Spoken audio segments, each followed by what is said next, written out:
Bismillahirrahmanirrahim. Assalamualaikum warahmatullahi wabarakatuh. Waalaikumsalam warahmatullahi wabarakatuh. Alhamdulillahirabbil alamin. Wassalatu wassalamu ala asyrofil anbiya'i wal mursalin sayyidina wa maulana Muhammadin wa ala alihi wa sahbihi ajmain. Amma ba'd. Bapak dan Ibu sekalian, jamaah Masjid Baitul Salam yang saya cintai karena Allah, dan mudah-mudahan semuanya pada sehat dan dalam lindungan Allah Subhanahu wa taala. Pertama, mari kita bersyukur kepada Allah Subhanahu wa taala segala nikmat yang Allah berikan kepada kita, terutama nikmat iman Islam yang sehat, dan nikmat kita bisa menjalankan saum hari ini di hari yang ke-10. Jadi kita sudah sedang akan menuntaskan ya di fase pertama Ramadan. Tentu saja harapan kita mudah-mudahan amaliyah ibadah kita, saum kita, tadarus, tarawih, tahajud, duha, sedekah, dan amal baik lainnya di bulan Ramadan yang sudah kita jalankan diterima Allah Subhanahu wa taala, dan kita bisa menuntaskan 20 hari ke depan Ramadan kita dengan sebaik-baiknya, sehingga kita akan menjadi manusia yang sebagaimana ditargetkan oleh Allah dalam Al-Qur'an dengan ibadah saum Ramadan ini adalah kita menjadi manusia yang bertakwa, la'allakum tattaqun. Salawat dan salam tidak lupa kita sampaikan kepada junjungan kita Nabi besar Muhammad Shallallahu Alaihi Wasallam serta keluarganya, para sahabatnya, dan segenap pengikutnya. Para jamaah rahimakumullah, tentu saja bagi kita sebagai orang Muslim, orang beriman, terlebih di bulan Ramadan, bulan yang istimewa buat kita sekalian, bulan yang memang Allah hadiahkan buat kita, bulan yang Allah bonuskan untuk kita. Mari kita jadikan Ramadan ini sebagai momentum kita untuk meraih sebanyak-banyaknya keuntungan. Ya. Kalau dalam dunia bisnis mungkin bagaimana kita berusaha ya dalam dunia bisnis itu untuk bisa mengambil untung sebanyak-banyaknya. Ya. Maka di bulan Ramadan pun juga adalah kesempatan kita berbisnis, bisnis kita dengan Allah Subhanahu Wa Taala, agar kita bisa mendapatkan keuntungan yang sebesar-besarnya, tidak menjadi rugi, tidak menjadi tekor, ya. Dan Quran sudah jelas ya mengatakan bahwa keberuntungan akan kita raih, keuntungan besar akan kita raih jika kita mampu memanfaatkan waktu yang ada, ya. Terlebih lagi di bulan Ramadan jika kita mengisi dengan 3 hal, ya. Maka 3 hal inilah yang akan membuat kita meraih keuntungan yang sangat berlimpah. Ketika 3 perkara ini kita jalankan, maka kita akan mendapatkan laba bisnis yang luar biasa. Ya. Tentu yang sebagaimana kita ketahui adalah 3 perkara itu yang Allah tetapkan, Allah jelaskan dalam Quran surat Al-Asr, ya, surat 113, surat 103 ya, surat 103. A'udzubillahi minasyaitonirrajim. Wal asri innal insana lafi khusrin illa alladziina aamanu wa 'amilus shalihat wa tawassaw bil haqq wa tawassaw bis sabr. Itu apabila kita beriman kepada Allah Subhanahu wa taala. Jadi kita betul-betul Ramadan ini harus jadikan momentum kita untuk penguatan ya keimanan kita. Ya, peningkatan kualitas keimanan kita. Ya. Ini yang pertama agar kita semakin banyak mendapatkan keberuntungan, semakin mendapatkan berlimpah ruah ya laba dari Allah Subhanahu wa taala. Dengan keimanan kita, semakin kita kuatkan keimanan kita. Ya, dan karena itu ilmu yang kita kaji, ilmu yang selalu kita gali, ini juga bagian dari asupan-asupan yang sangat dibutuhkan ya, untuk penguatan keimanan kita. Ya, zikir-zikir kita, ya, doa-doa kita, dan lain sebagainya. Jadi ini yang pertama adalah penguatan keimanan kita kepada Allah Subhanahu wa taala. Yang kedua adalah wa 'amilus shalihat, tentu adalah agar kita mendapatkan keuntungan yang besar, yang luar biasa di bulan Ramadan adalah manfaatkan sebaik-baiknya untuk beramal. Ya, manfaatkan Ramadan ini betul-betul kesempatan kita, momentum kita untuk menambah, meningkatkan ya, mutu dan kualitas amal soleh kita. Ya, dari sholat jamaah yang mungkin sekarang kondisi sedang wabah corona, kita agak tidak bisa ke masjid setiap hari misalnya, ataupun kita harus di rumah misalnya, ya. maka lakukan sholat di rumah dengan berjamaah bersama keluarga di awal waktu, tetap kita jaga. Kemudian kita juga menjaga sholat-sholat qabliyah, ba'diyah, rawatib, ya. Kemudian tentu sholat tarawih, ya, sholat witir, sholat tahajud, sholat duha, sholat hajat, ya. Kemudian tadarus Quran, bahkan target-target sekian kali kita bisa khatam, ya.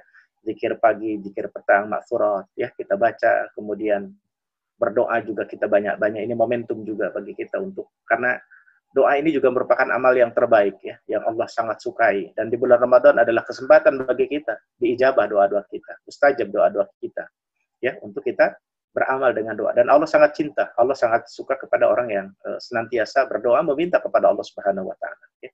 Dan kita minta kepada Allah kebaikan dunia, kebaikan akhirat, kebaikan keluarga, kebaikan rezeki, ya, kebaikan harta, kebaikan anak keturunan kita, dan seterusnya, ya.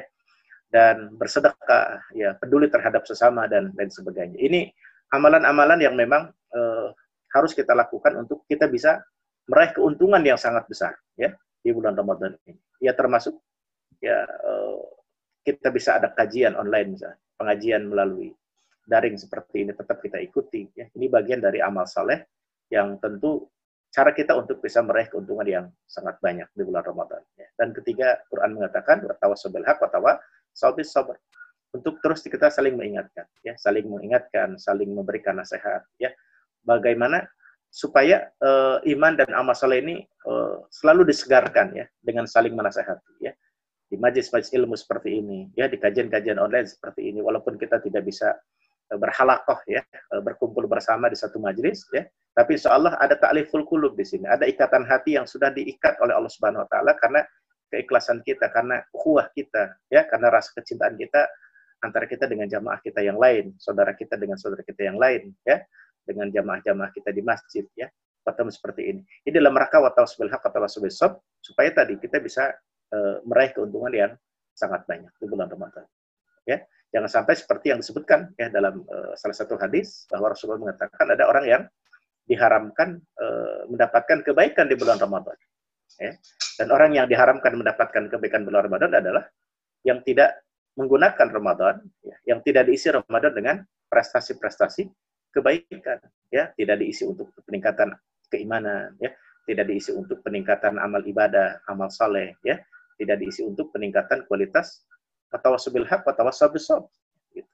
Oleh karena itu kita semua sepakat bahwa tiga perkara ini justru di bulan Ramadan harus semakin kita tingkatkan. Walaupun di luar Ramadan tentu tiga hal ini selalu kita lakukan, di bulan Ramadan harus lebih kita melakukan peningkatan-peningkatan dari berbagai sisinya, ya. Keimanan kita, ya, amal saleh kita, dan watawassaw bil haqq watawassaw bis sabr. Saudaraku yang dirahmati Allah Subhanahu wa taala, para jamaah Bapak dan Ibu, ya, pada pagi hari ini kita akan lanjutkan kajian kitab Riyadhus Shalihin untuk membaca hadis-hadis Rasulullah sebagai panduan, ya, kehidupan kita. Dan kita masih akan bahas tentang bab at-ta'am ini, ya, masalah urusan makan, ya. Adab-adab bagaimana kita makan sebagaimana yang dituntun oleh Rasulullah, dicontohkan oleh Rasulullah Shallallahu Alaihi Wasallam, ya. Karena memang Rasulullah adalah merupakan qudwah hasanah, contoh bagi kita semua dalam seluruh aspek kehidupan. Bahkan inilah sumuliah Islam, ya, kesempurnaan daripada ajaran Islam, mengatur seluruh aspek kehidupan kita, sampai urusan makan pun diatur, ya, sampai urusan minum pun diatur, ya, sedemikian rupa supaya ini semua akan menghadirkan kemaslahatan. Karena setiap aturan yang diturunkan oleh Allah Subhanahu wa taala melalui Rasulnya, ya, baik dalam bentuk Al-Quran maupun hadis-hadis Rasulullah, ya, sejatinya adalah merupakan sebuah tuntunan yang terbaik bagi manusia. Karena itu pada saat kita manusia, orang-orang muslim, orang-orang beriman, menjalankan, ya, setiap ketentuan-ketentuan dalam agama, apa yang digariskan dalam Al-Quran, di dalam hadis, maka niscaya kemaslahatan yang akan kita dapatkan, ya, niscaya kebaikan yang akan kita peroleh. Tidak mungkin satu aturan yang diturunkan oleh Allah dan Rasulnya tidak memberikan satu kebaikan. Ya. Oleh karena itu, ini yang pertama tentu juga harus menjadi keyakinan, ya, di dalam merespon atau memberikan tanggapan setiap aturan-aturan Allah itu adalah, ya, dan aturan Rasul adalah pasti itu adalah maslahat buat kita, ya, pasti itu adalah baik buat kita, ya, termasuk dalam urusan makan dan minum yang sedemikian rinci, ya, yang sedemikian detail, ya, ditetapkan oleh Allah, ya, dan Rasulnya dalam agamanya itu. Ini adalah merupakan sebuah panduan, tuntunan bagi kita, dan ketika kita menjalannya maka di situ akan ada banyak kebaikan-kebaikan yang kita akan jalankan. Karena itulah komitmen yang harus selalu kita bangun dalam kehidupan kita. Yang paling pokok sebagaimana generasi para sahabat salafus saleh adalah sami'na wa ata'na. Ya, mendengar dan mentaati. Inilah sikap komitmen yang harus kita tumbuhkan pada diri kita umat Islam, ya. Inilah sikap komitmen yang harus kita tunjukkan, ya, orang-orang muslim, ya, di generasi kita sekarang ini dan seterusnya, sebagaimana generasi yang terdahulu.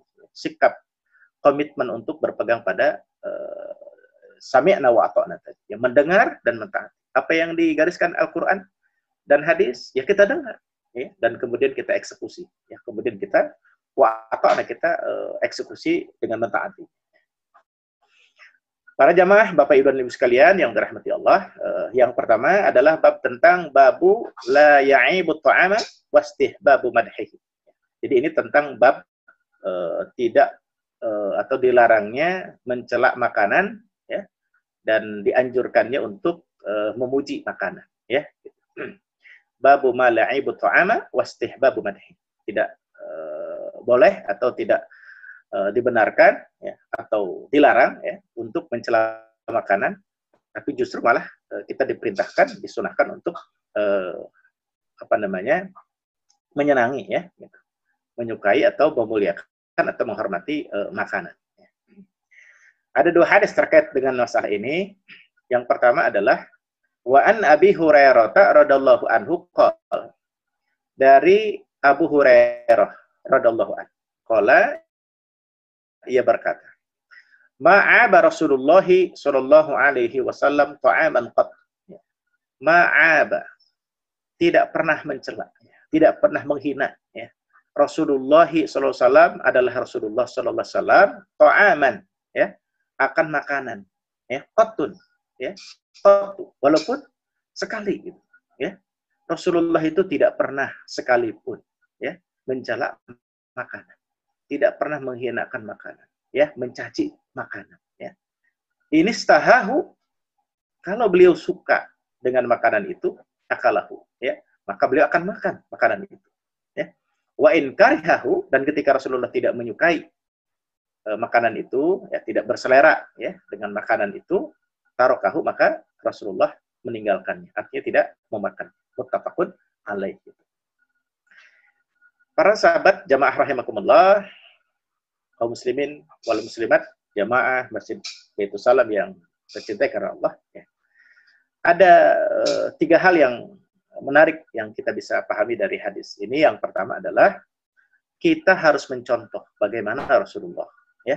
Beliau sepanjang hayatnya tidak pernah mencela makanan, ya. Tidak pernah, ya, menghina makanan, ya. Karena itu beliau kalau suka beliau makan, ya, dan kalau tidak suka ya beliau tidak makan, tanpa harus menghina ataupun mencaci makanan yang tidak disukainya, ya. Jadi Rasulullah tidak pernah. Yang kedua adalah dari hadis ini adalah memang namanya makanan, jenis makanan kan ada yang disukai dan ada yang tidak disukai. Kalau ada makanan yang kita sukai, ya, silahkan kita nikmati, ya. Silahkan kita makan, ya, dan disadari bahwa makanan itu adalah merupakan karunia dari Allah Subhanahu wa taala, ya. Salah satu rezeki dari Allah Subhanahu wa taala, ya. Nah, yang ketiga adalah ketika kita tidak menyukai, ya, makanan, tidak perlu kita menghinanya. Karena ketika kita menghina, ya, suatu makanan yang tidak kita sukai, ya, mencaci, ya, makanan yang tidak kita sukai, itu adalah merupakan sikap kesombongan, ya. Padahal itu rezeki dari Allah, ya. Betul kita memang tidak menyukainya, tapi itu adalah sesuatu yang akan bermanfaat bagi orang lain, ya. Jadi kita tidak boleh mencaci, dan mencaci itu bagian daripada sikap sombong atas rezeki atau atas nikmat yang diberikan oleh Allah atau nikmat yang turun dari Allah Subhanahu wa ta'ala. Inilah pelajaran yang yang pertama yang kita bisa ambil hadis pertama, bahwa jangan kita mencela suatu makanan, ya. Jangan karena tidak suka lalu kita mencela makanan, ya. Karena itulah sebenarnya dalam agama kita sudah diajarkan, ya. Insya Allah makanan yang kita makan akan baik, faedah, maslahat buat kita, ya, ketika kita membaca basmalah. Ya. Yang kedua, kita yakin bahwa apa yang kita makan ini dari Allah Subhanahu Wa Taala, ya, dan memberikan dampak baik buat kita, ya. Dan kita yakin bahwa rezeki yang kita makan sekaligus kita niatkan untuk agar kita diberikan kekuatan untuk bekal ibadah kita kepada Allah Subhanahu Wa Taala. Insya Allah makanan yang kita makan tidak akan menimbulkan keburukan, ya. Kalaupun kemudian ada keburukan, maka sebetulnya itu akibat kita sendiri sebetulnya, ya, karena rambu-rambunya kan sudah jelas dalam Al-Quran. Kulu washrabu wala tusrifu. Makanlah, minumlah, dan jangan berlebih-lebihan. Yang kadang menjadikan sebab menimbulkan atau menyebabkan datangnya karena faktor yang ketiganya itu, wala tusrifu, yang dilanggar oleh kita, ya. Jangan berlebih-lebihan, tapi kemudian kita berlebihan, ya. Kita kan butuh gula, ya. Tapi kalau kita kelebihan konsumsi gula, jadi penyakit, ya, dan seterusnya. Garam, ya, itu kan garam itu bagus, ya, kan gitu. Kebutuhan, bahkan salah satu kebutuhan dasar bagi tubuh kita. Tapi kalau kelebihan kan bisa darah tinggi, ya, seperti itulah. Apa saja, ya, makanya itu Al-Quran sudah sedemikian jelasnya bahwa faktor datangnya keburukan itu adalah diri kita sendiri yang tidak mengikuti aturan-aturan yang sudah ditetapkan oleh Allah dan Rasul. Jadi kalau kita suka, ya kita makan, ya, dan kita syukuri, itu sebagian daripada nikmat yang Allah berikan, ya. Dan kalau kita tidak suka, maka kita jangan mencelaknya, ya, sebab mencelak makanan adalah bagian dari sikap kesombongan, dan itu tidak disukai oleh Allah Subhanahu wa Ta'ala. Saudaraku yang dirahmati Allah Subhanahu wa Ta'ala, kemudian hadis yang kedua, wa an Jabirin radhiyallahu anhu, dari sahabat Jabir radhiyallahu anhu, anna Nabiyya sallallahu alaihi wasallam, bahwasanya Nabi sallallahu alaihi wasallam sa'ala, meminta, Rasulullah meminta, ahlahu, ya, kepada keluarganya, al-udma, ya, al-udma atau al-udu, ya, gitu. Al-udma itu semacam ya, lauk pauk, ya, lauk pauk. Faqalu, ya, kemudian keluarganya menjawab, ma indana, ya, nggak ada apa-apa ya Rasulullah, ya, gitu. Nggak ada lauk pauknya ya Rasulullah, ya, illa khallun, ya, kecuali khallun itu cuka, ya, cuka, kecuali cuka, ya, kecuali cuka, nggak ada yang lain, ya, nggak ada lauk pauk, ya, kecuali cuka. Fada'a bihi, ya. Kemudian Rasulullah, ya, setelah mendengar jawaban dari keluarga bahwa tidak ada lauk pauk kecuali cuka, maka beliau meminta, ya, fada'a bihi, ya, beliau meminta, ya, faja'ala ya'kulu, kemudian Rasulullah pun menjadikan cuka tersebut sebagai makanan, ya'kulu, kemudian beliau makan dengan cuka tersebut, ya, wa yaqul, dan kemudian Rasulullah bersabda, ni'mal udum al-khallu, ya, senikmat-nikmatnya lauk pauk adalah cuka, ya, ni'mal udum al-khallu, dan senikmat-nikmatnya lauk pauk adalah cuka. Rawahu Muslim.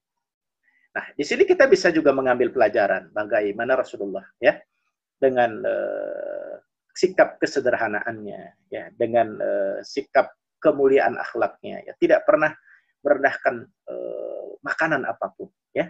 Bahkan ketika beliau makan dan harus hanya dengan, ya, makan cuka itu, ya, maka beliau mengatakan bahwa sebaik-baik makanan adalah cuka. Ini sikap syukur, ya, atas nikmat yang diberikan oleh Allah, ya. Akhlak mulia yang ditunjukkan bahwa tidak boleh, ya, kita meremehkan sebuah rezeki, ya, yang diberikan Allah Subhanahu wa Ta'ala kepada kita, ya. Apalagi misalnya di tengah-tengah kondisi yang seperti sekarang, ya, banyak saudara kita yang kesulitan secara ekonomi, ya, karena kondisi wabah corona yang sampai hari ini belum selesai, sehingga berdampak pada urusan ekonomi, ya, sebagian kesulitan untuk memenuhi kebutuhan sehari-harinya, kan gitu. Nah, pada saat kita oleh Allah diberikan makanan yang belum berkekurangan, ya, kita masih banyak makanan yang bisa kita nikmati, masih banyak hidangan yang lezat yang bisa kita makan. Mari kita syukuri, ya. Jangan kita mencela suatu makanan, karena banyak saudara kita yang tidak mendapatkan, ya, keleluasaan, ya, ke lapangan untuk bisa menikmati makanan, ya, karena kondisi kesulitan secara ekonomi sebagaimana kondisi yang sekarang ini. Inilah satu contoh, ya, dan ini saya kira juga pelajaran bagi kita dalam keluarga, ya, baik kita sebagai ayah misalnya atau sebagai anak misalnya remaja-remaja, ya, putra-putri kita, ya, makanlah apa yang ada di rumah itu, ya, makanlah apa yang tersedia gitu, jangan terlalu banyak menuntut, ya. Karena pada dasarnya yang paling penting adalah sikap kita menerima, sikap mensyukuri dari apa yang ada, yang Allah berikan kepada kita. Maka itu sebetulnya yang paling pokok, yang membuat kita nikmat itu di situ, ya. Dan kita yakin bahwa rezeki itu, ya, sesuatu yang memberikan maslahat kepada kita kalau kita memiliki pandangan positif. Bahwa ini rezeki saya, ini pasti maslahat buat saya, dan ini datang dari Allah yang saya akan gunakan untuk makan dan minum, untuk tubuh saya, ya, sebagai bekal kita ibadah kepada Allah Subhanahu wa taala. Ya, maka insya Allah kita akan mendapatkan manfaat faedah daripada makanan dan minuman, ya, sesederhana apapun yang kita makan dan kita minum tersebut, ya. Termasuk kita, saya kira di dalam kita berusaha untuk mencari rezekinya, ya, saat kita pagi berangkat ke tempat tugas, ya, saat kita mencari nafkah, apakah dengan ke kantor, apakah dengan kita berdagang, apakah kita dengan berwirausaha, dan usaha-usaha kita yang lain, ya. Maka hendaklah kita punya niat dan semangat bahwa rezeki yang mau kita cari, kita minta sama Allah buat diri kita, buat keluarga kita, dan juga untuk bagaimana kita juga bisa berkontribusi, ya, di dalam kebaikan yang bisa bermanfaat bagi orang banyak. Saya pernah membaca salah satu literatur, ya, kalau tidak salah Abu Lais, ya, pernah mengatakan bahwa ketika kita mau mencari rezeki, berniatlah kita mencari rezeki itu bukan hanya untuk kita, tapi kita mencari rezeki untuk kita beribadah kepada Allah, dalam arti kita bisa bersedekah, kita bisa berzakat, maka insya Allah usaha kita mencari rezeki itu akan diberikan pahala yang luar biasa dan barokah harta kita seperti itu, ya. Dan insya Allah saat kita mendapatkan rezeki itu pun juga kemudian ini akan menjadi rezeki yang barokah, manfaat buat kita dan bisa kita kontribusikan untuk orang lain. Bahkan ketika kita rezeki bertambah, ya, maka semakin bertambah pula, ya, kontribusi kita di dalam amal-amal fisabilillah, ya, amal-amal di jalan Allah Subhanahu wa taala. Ada satu keterangan mengatakan ada 5 ciri orang yang akan mendapatkan keberuntungan, ya, atau ada orang yang akan mendapatkan kebahagiaan. Ada 5 ciri. 5 ciri ini kalau ada pada diri seseorang maka dia akan mendapatkan kebahagiaan. Ya, yang pertama adalah ketika dia selalu menjaga keikhlasan dalam setiap amal-amal perbuatan. Jadi ketika dia berbuat baik, dia beramal, dia jaga keikhlasan, ya, betul-betul dilakukan lillahi ta'ala karena Allah, ya. Maka ketika seseorang beramal lillah karena Allah dan dia jaga, ya, tidak pernah dibatalkan dengan riya, tidak pernah dibatalkan dengan sum'ah, ya, tidak dibatalkan dengan menyebut-nyebutnya, maka ini yang pertama, poin yang akan membuat seorang itu mendapatkan kebahagiaan. Yang kedua adalah ketika seseorang mendapatkan rezeki, maka dia berinfak dengan rezekinya itu. Dan ketika rezekinya ditambah oleh Allah, maka bertambah pula kontribusinya, infaknya di jalan Allah. Nah, ini orang yang bahagia. Jadi ketika rezekinya hari ini dengan 5 juta dia bisa berinfak, ya misalnya 500.000 gitu. Kemudian bulan berikutnya dia dapat rezeki, ya, 10 juta. Ya, maka dia akan lebih besar lagi berinfak. Ketika bulan berikutnya 15 juta, maka dia akan lebih besar lagi. Ketika berikutnya dan seterusnya. Bahkan ketika misalnya dia sebagai pengusaha, untung besar, puluhan juta, ratusan juta, maka semakin banyak kontribusi harta yang dia gunakan di jalan Allah Subhanahu wa taala. Saya pernah sekali waktu ngisi pengajian di Bogor Selatan, ngaji rutin di setahun sekali. Di momen Ramadan waktu itu kami datang itu masjid itu masih masjid bangunan lama, ya. Dan tahun berikutnya saya datang ke situ, ya, diundang kembali dan saya terkejut masjidnya sudah berubah 2 lantai, ya, gitu. DKM-nya selama 1 tahun tidak pernah memberikan kabar kepada saya, ya. Pas saya datang sudah selesai masjid itu dan luar biasa, kan. Kemudian saya tanya kepada DKM, ya terkejut, surprise gitu kan. Ini masjid tahun lalu masih kumuh, sekarang udah luar biasa, ya. DKM bercerita bahwa Ustadz ini alhamdulillah kami dapat rezeki dari Allah, ya, ada hamba Allah muhsinin membangunkan masjid untuk kami dan kami hanya cukup menerima kuncinya saja, semua dibangun dari awal sampai akhir. Masya Allah. Terus saya tanya, siapa yang muhsinin tersebut? Diceritakan oleh DKM, ya. Dan ternyata DKM itu, salah satu petikan yang masih saya dengar dari kata-kata DKM adalah, bahwa yang bersangkutan, muhsinin itu ketika dia bersedekah, itu rezekinya ditambah lagi oleh Allah Subhanahu wa Ta'ala. Dia sebagai seorang pengusaha, ya, ketika dia bangun masjid, itu proyeknya bertambah. Dan ketika bertambah lagi, maka dia akan bertambah lagi di mana-mana tempat masjid yang dia bangun. Dia banyak anak-anak yatim yang dia bantu dan lain sebagainya seperti itu. Inilah pejabat sekalian. Jadi orang yang bahagia itu adalah orang yang ketika rezekinya ditambah, maka bertambah lagi infaknya di jalan Allah Subhanahu wa Ta'ala, ya. Yang ketiga adalah seseorang yang diberikan umur oleh Allah Subhanahu wa Ta'ala, maka umurnya dimanfaatkan untuk kebaikan. Tambah tua, tambah soleh. Tambah umur, tambah taat. Ya. Ini yang disebut oleh Nabi, ya, sebaik-baik kalian adalah khairukum man tala umruhu hasunna amal. Sebaik-baik kalian adalah orang yang panjang umurnya, dan diisi panjang umurnya itu untuk ketaatan kepada Allah Subhanahu wa Ta'ala. Jadi tambah umur, tambah rajin. Tambah umur, tambah getol ibadahnya. Tambah umur, tambah banyak sedekahnya. Tambah umur, tambah bagus sholatnya, dan seterusnya, dan seterusnya. Ya. Kemudian yang berikutnya adalah orang yang yang akan mendapatkan kebahagiaan adalah seseorang yang ketika diberikan satu amanah, ya, satu jabatan, maka dia gunakan amanah atau jabatan itu untuk menghadirkan banyak kebaikan bagi orang lain.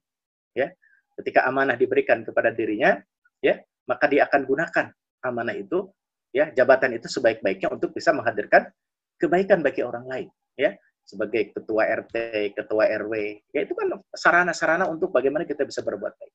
Menjadi pengurus masjid, pengurus organisasi, ya, mengurus sebuah partai, organisasi, mengurus pemerintahan, ya, dan seterusnya. Ini adalah merupakan satu wasilah, ya, yang bagi orang-orang yang ingin meraih kebahagiaan itu digunakan untuk betul-betul melakukan banyak kebaikan yang bisa dirasakan oleh banyak orang.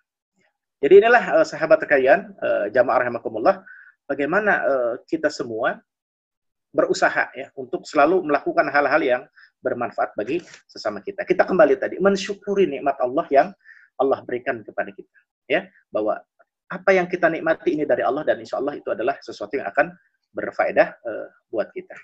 Jamaah sekalian, alhamdulillah. Kemudian satu lagi, ini ada hadis yang terkait dengan bagaimana ketika kita misalnya diberikan jamuan, ya, makanan oleh saudara kita. Ini ada pada bab berikutnya. An Abi Hurairah radhiyallahu anhu qala, dari sahabat Abu Hurairah radhiyallahu anhu. Qala, ia berkata, qala Rasulullah sallallahu alaihi wasallam, Rasulullah bersabda, "Idza du'iya ahadukum," apabila diundang salah seorang kalian, falyujib. Ya. Jadi ketika kita diundang oleh tetangga kita, oleh saudara kita, ya, pada suatu undangan, ya, falyujib, maka hendaklah kita memenuhi undangan tersebut. Orang yang mengundang kita dan ketika kita datang kan pasti akan senang. Sama seperti kita ketika kita mengundang saudara kita, tetangga kita, teman kita, lalu datang, maka kita akan sangat senang dengan kedatangannya itu. Karena itu Rasulullah mengajarkan kepada kita. Kalau kita diundang, maka kita datang. Syukuran, khitanan, syukuran walimatul urus misalnya, syukuran kelahiran akikah misalnya, ya. Kemudian dan sebagainya. Ketika diundang, maka fal yujib. Fa in kana shaiman, maka apabila dalam keadaan berpuasa, fal yusalli, maka hendaklah berdoa. Boleh jadi ketika kita datang pada saat memenuhi undangan itu kita sedang berpuasa, ya, maka kata Rasul fal yusalli, datanglah kita, dan ketika kita mendatangi undangan itu hendaklah kita berdoa. Artinya doakan yang mengundang, ya, didoakan oleh kita kebaikan-kebaikan di situ. Wa in kana muftiran, dan apabila tidak dalam keadaan berpuasa, fal yatam, maka ikut makanlah, atau maka makanlah apa yang disiapkan jamuan dari orang yang mengundang tersebut. Jadi kalau kita berpuasa, doakan, kalau tidak berpuasa ya kita nikmati.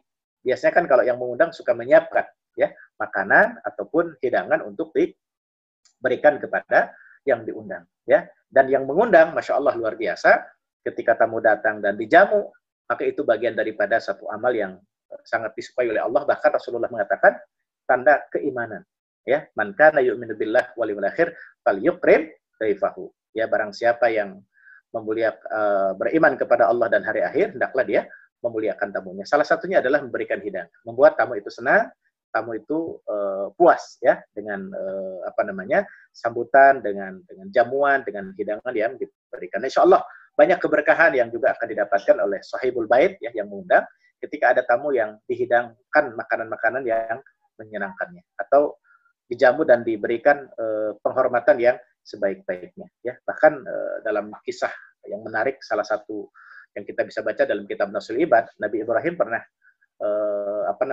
mengundang seseorang untuk datang ke rumahnya untuk bisa makan bersama dengan Nabi Ibrahim. Karena dalam rentan waktu sekian tidak ada tamu yang berkunjung, ya. Padahal tamu berkunjung dan ketika dijamu itu kan pahalanya luar biasa. Maka Nabi Ibrahim keluar rumah. Bila mencari orang, siapa saja yang ketemu di luar akan diajak datang ke rumah untuk menjadi tamunya dan kemudian diajak makan oleh Nabi Ibrahim alaihissalam. Inilah satu keberkahan yang luar biasa ya apabila ada tamu dan kita memuliakan tamu dengan sebaik-baiknya. Saya kira ini barangkali 3 hadis yang bisa dibacakan terkait dengan masalah makan ya. Intinya adalah rezeki dari Allah yang harus disikapi secara benar ya. Memang kita ada yang suka dan ada yang tidak suka ya, tapi suka adalah itu bagian dari bersyukur kita kepada Allah, dan ketika tidak kita suka maka jangan kita benci sebab itu ada sikap kesombongan ya. Kemudian kita mensyukuri apa saja yang kita makan itu, insya Allah itu adalah yang berfaedah buat kita. Saya kira demikian, barangkali mungkin ada yang mau ditanyakan atau didiskusikan, silahkan para jamaah sekalian.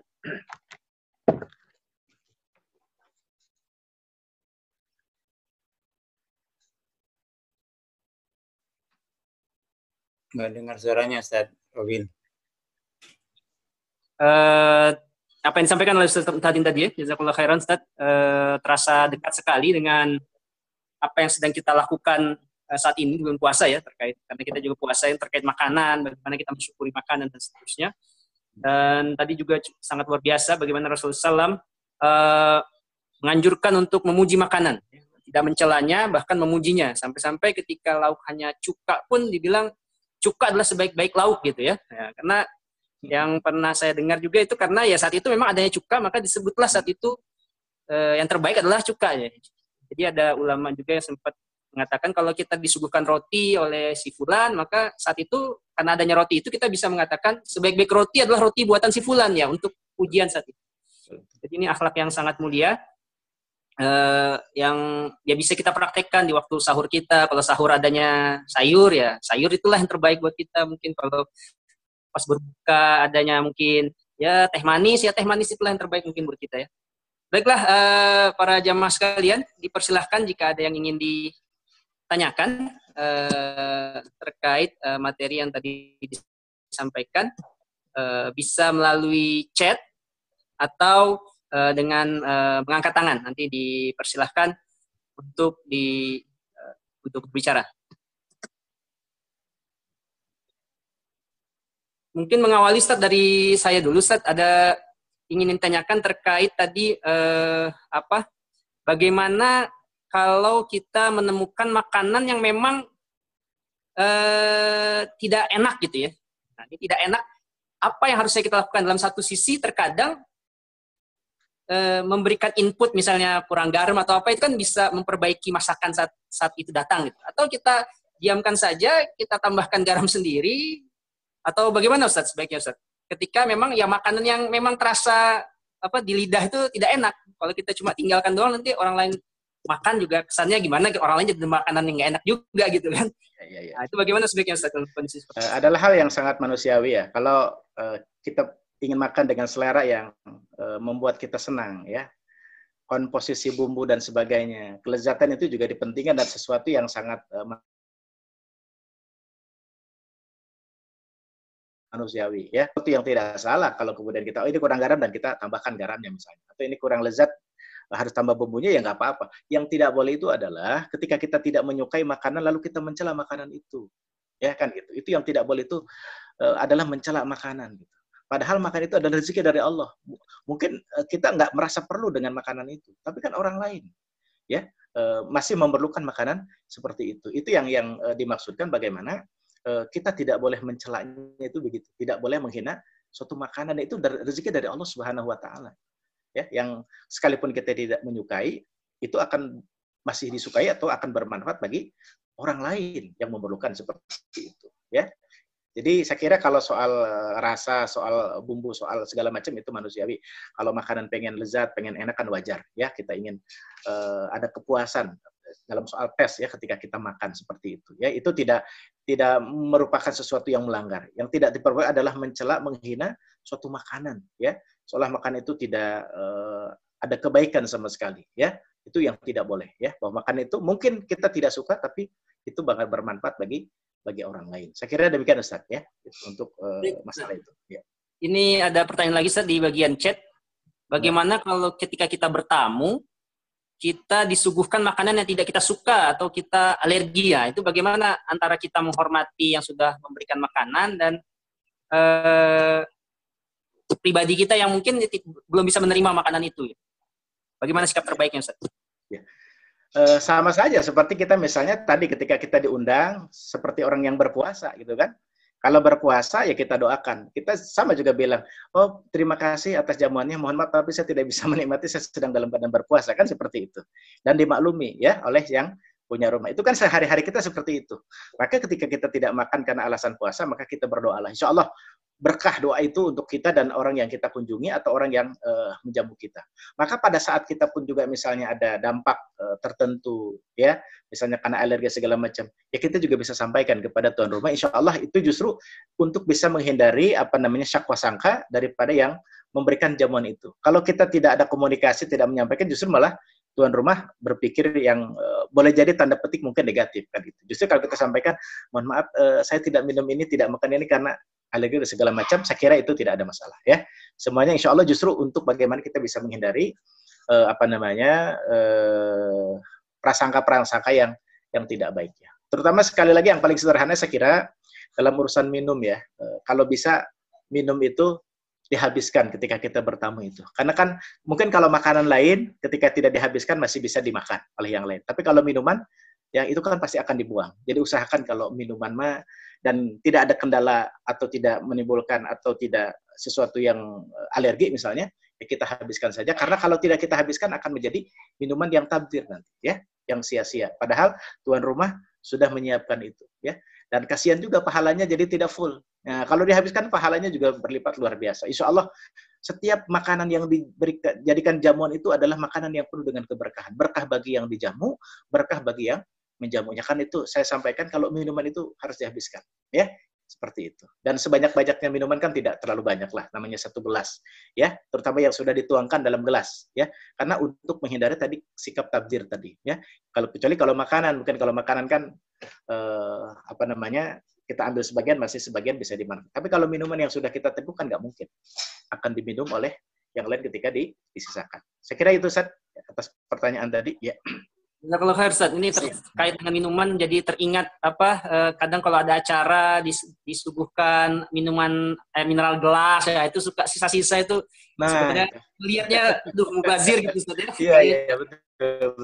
Ya, contoh seperti itu. Ya, ini mungkin menjadi catatan bagi kita agar ketika kita kadang karena merasa lagi kondangan atau apa gratis ambil aja semua tapi ternyata tersisa. Ya. Ini mungkin tadi dari pesan Ustaz tadi kita bisa menjadi masukan buat kita ya, bagaimana kita benar-benar menghargai makanan itu sebagai nikmat dari Allah, Ustaz, ya.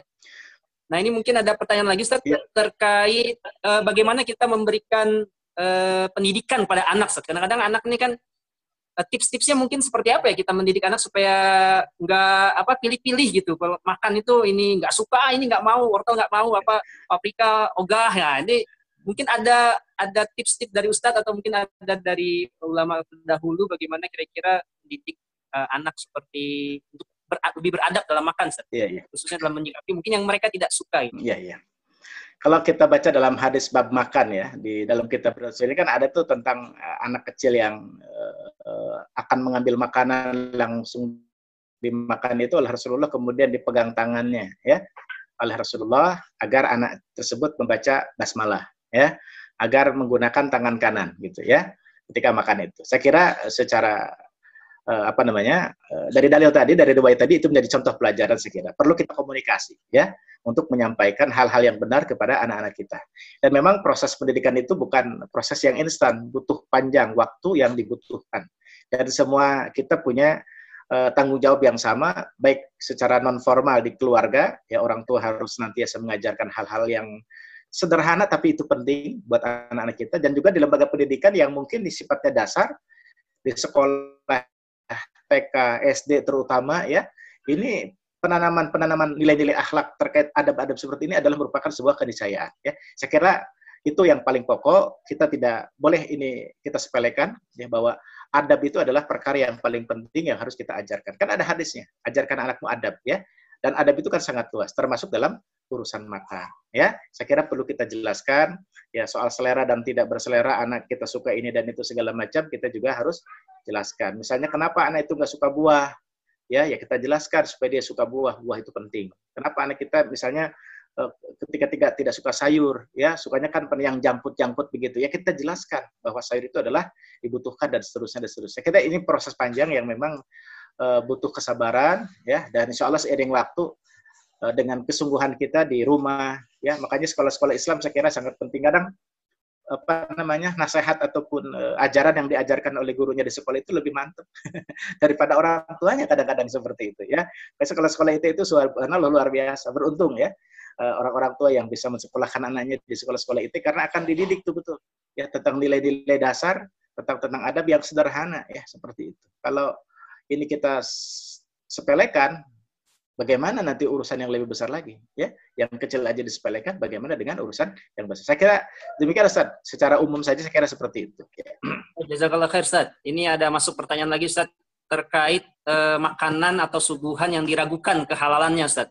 Misalnya tuan rumah, ada dua kasus Ustaz.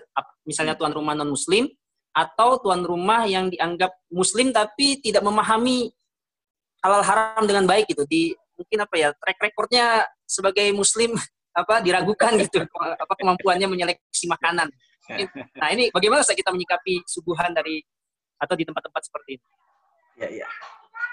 Saya kira kan secara umum kita negeri muslim ya, walaupun ada yang non-Islam itu ya, kita umat muslim mayoritas kan begitu. Ketika kita berkunjung ke rumah ada rekan kerja kita, sejawat kita misalnya, gitu kan, atau misalnya bahkan ketika ada resepsi misalnya, tetangga kita atau teman kita yang beda agama dengan kita mengundang kita, ya insya Allah lah kayak catering segala macam atau jamuan-jamuan yang diberikan, ya kita berhusnuzon saja ya.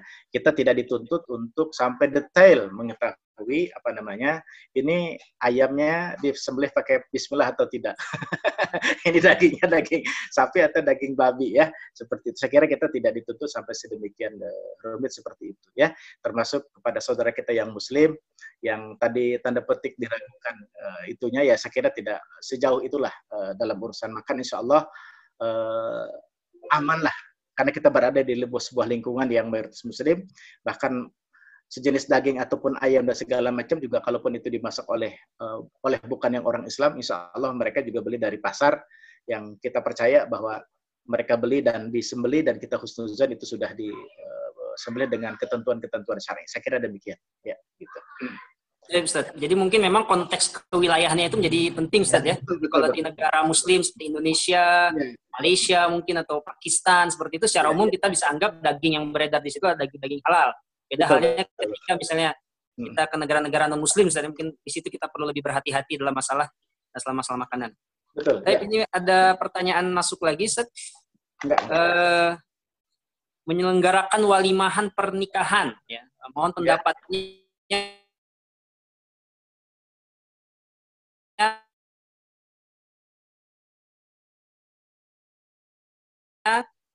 kita undang juga harus hindari mubaziran. Bagaimana contoh Rasul dalam hal ini? Mungkin karena kalau kondangan ini emang sekarang agak identitas kan, satu sih ingin kanan banyak atau bagaimana gitu ya, dibebaskan mengambil, tapi di sisi lain ingin menjaga juga para tamu-tamu kita ini dari melakukan tindakan mubazir. Nah, ini mungkin bagaimana kira-kira sikap kita? Ya, mengenai masalah walimah ya, memang salah satu sunnah gitu. Ya, aulim walau bisyatin. Ya, resepsi ya, ramaikan atau walimah ketika ada satu akad pernikahan. Artinya untuk iklan, untuk pemberitahuan, ya kan gitu, bahwa sudah ada pernikahan antara seorang laki-laki dan perempuan, sehingga ketika mereka pergi kemana orang lihat sudah tidak berpikir negatif lagi, mereka sudah menjadi suami istri, ya. Pada prinsipnya bagian daripada sunnah Rasulullah Shallallahu Alaihi Wasallam, ya. Kemudian memang disinilah kita harus pertama yang menjadi sahibul bait, ya. Ketika menjalankan resepsi itu memang ya kembali kepada manusianya, memang pemahaman sejauh mana tentang nilai-nilai agama. Saya banyak pengalaman juga Ustaz, beberapa tempat yang cukup bagus lah ketika resepsi, ya. Misalnya bahkan ada makanan, ada tulisan-tulisan misalnya, tolong makanan jangan disisakan, ya, minuman jangan disisakan, kan begitu. Jadi ada tulisan-tulisan gitu, kemudian disiapkan kursi juga misalnya buat makan seperti sekarang kan kalau di gedung-gedung tidak ada kursi, ya. Padahal ajaran sunnahnya adalah kita makan itu duduk, ya, jangan berdiri seperti itu. Kadang-kadang kita sendiri memang orang Islam ini sudah kelihatan warna gitu, ya, warnanya gitu. Istilah tidak menunjukkan sebuah identitas kita sebagai keluarga Muslim, sebagai orang-orang Muslim, walimah Muslim dan seterusnya gitu. Saya kira ini memang perlu tingkat pemahaman dari setiap kita, ya, terutama bagi yang menyelenggarakan. Ini ketentuan-ketentuan ini saya kira perlu dipahami, ya. Ketika berniat mengundang, hendaklah jamuan-jamuannya juga bisa diingatkan kepada yang akan diundang itu untuk menikmati makanan tidak disisakan atau tidak ada yang dibuang-buang. Saya kira perlu juga Ustaz ada tulisan-tulisan termasuk panitia-panitia IO ya disebutnya, ya, kan begitu, untuk mengingatkan tamu-tamu supaya tidak tidak menyanyiakan atau tabzir, ya, daripada makanan atau hidangan yang disediakan tersebut, ya. Saya kira pada prinsipnya memang walimah itu adalah bagian daripada sunnah, ya, dan menjamu tamu yang diundang juga adalah bagian daripada sunnah. Yang penting bagaimana kita kemudian pemahaman setiap kita yang menjadi tuan rumah dan pemahaman kita yang menjadi tamu yang diundang juga harus betul-betul menjalankan adab-adab dalam agama, ya, seperti itu. Dan saya kira perlu juga tadi pihak IO dan segala macamnya itu yang terkait di penyelenggaraan itu untuk mengingatkan, ya, misalnya tidak menyisakan minuman, tidak menyisakan makanan, ya, seperti itu juga perlu saya kira untuk dibiasakan. Kita kan sekarang hampir kebanyakan tidak ada, ya, peringatan ataupun teguran ataupun kayak semacam tulisan-tulisan untuk mengingatkan itu, ya, sehingga ada minum yang satu teguk sisanya masih banyak, ya, seperti itu. Mungkin bisa ditulis ketika ada minuman di situ, ambil minuman seperlunya, ambil makanan seperlunya, jangan disisakan. Saya kira perlu ada tulisan-tulisan seperti itu, ya. Kan memang ini tabiat manusia, ya, al insan mahalul khoto' wa nisyan. Memang manusia itu suka lalai, ya, suka lupa. Karena itu harus selalu ada yang mengingatkan. Sama kayak tempat WC misalnya, kan. Kita udah tahu itu WC, kan tetap ada tulisannya. WC misalnya, atau toilet, kan begitu. Saya kira seperti itu. Nah, ketika makan juga seperti itu, di meja-meja hidangan, perlu juga tuh ada tulisan-tulisan, tolong tidak disisakan makanan yang ada di piring, ya, atau tolong minumannya dihabiskan, dan seterusnya, dan seterusnya. Tolong hindari kemubaziran, dan seterusnya. Memang ini belum terbiasa, saya kira memang harus dimulai, ya, dari semua kita, terutama keluarga-keluarga Muslim, ya, untuk bagaimana bisa menjadi contoh, insya Allah juga itu akan menjadi sesuatu yang akan diikuti oleh yang lain. Insya Allah akan menjadi sunnatan hasanah, ya, kebaikan yang akan berlangsung dan diikuti oleh orang lain. Saya kira demikian, Ustaz. Jazakallah khair, Ustaz. Alhamdulillah,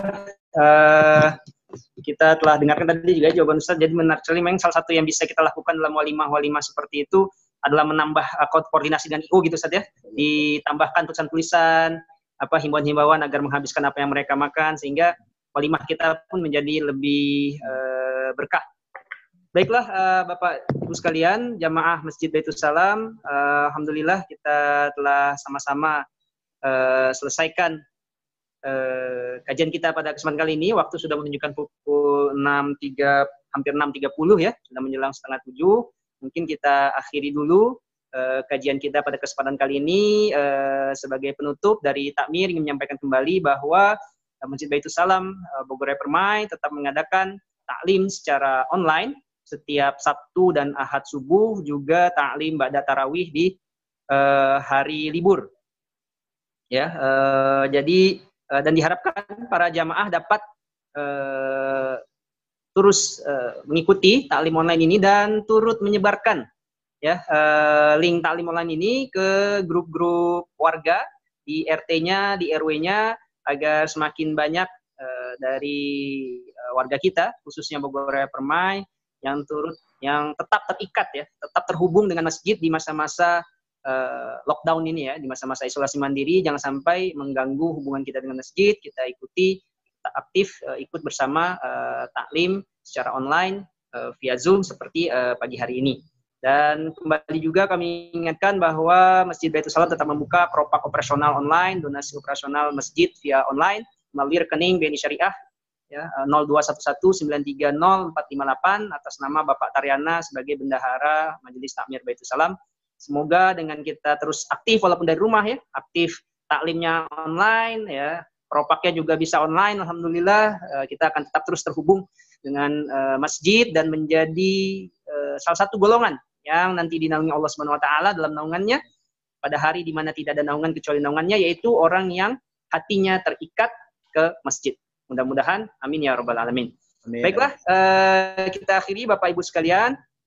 Ya, di sini juga masih ada sedikit gambaran terkait pemasukan dan pengeluaran laporan ya, bisa sambil disaksikan di layar masing-masing. Semoga menjadi penyemangat kita khususnya di bulan Ramadan ini ya, bulan kita dianjurkan untuk banyak bersedekah ya, berinfak dan berkontribusi bagi dakwah ya, dan umat. Baiklah para jamaah sekalian, kita akhiri kajian taklim online kita pada kesempatan pagi hari ini dengan sama-sama membaca doa kafaratul majlis. Subhanakallahumma wa bihamdika la ilaha illa anta astaghfiruka wa atubu ilaik. Jazakumullah khairan pada Ustaz Muhtadin dan para jamaah sekalian. Assalamualaikum warahmatullahi wabarakatuh. Waalaikumsalam warahmatullahi wabarakatuh.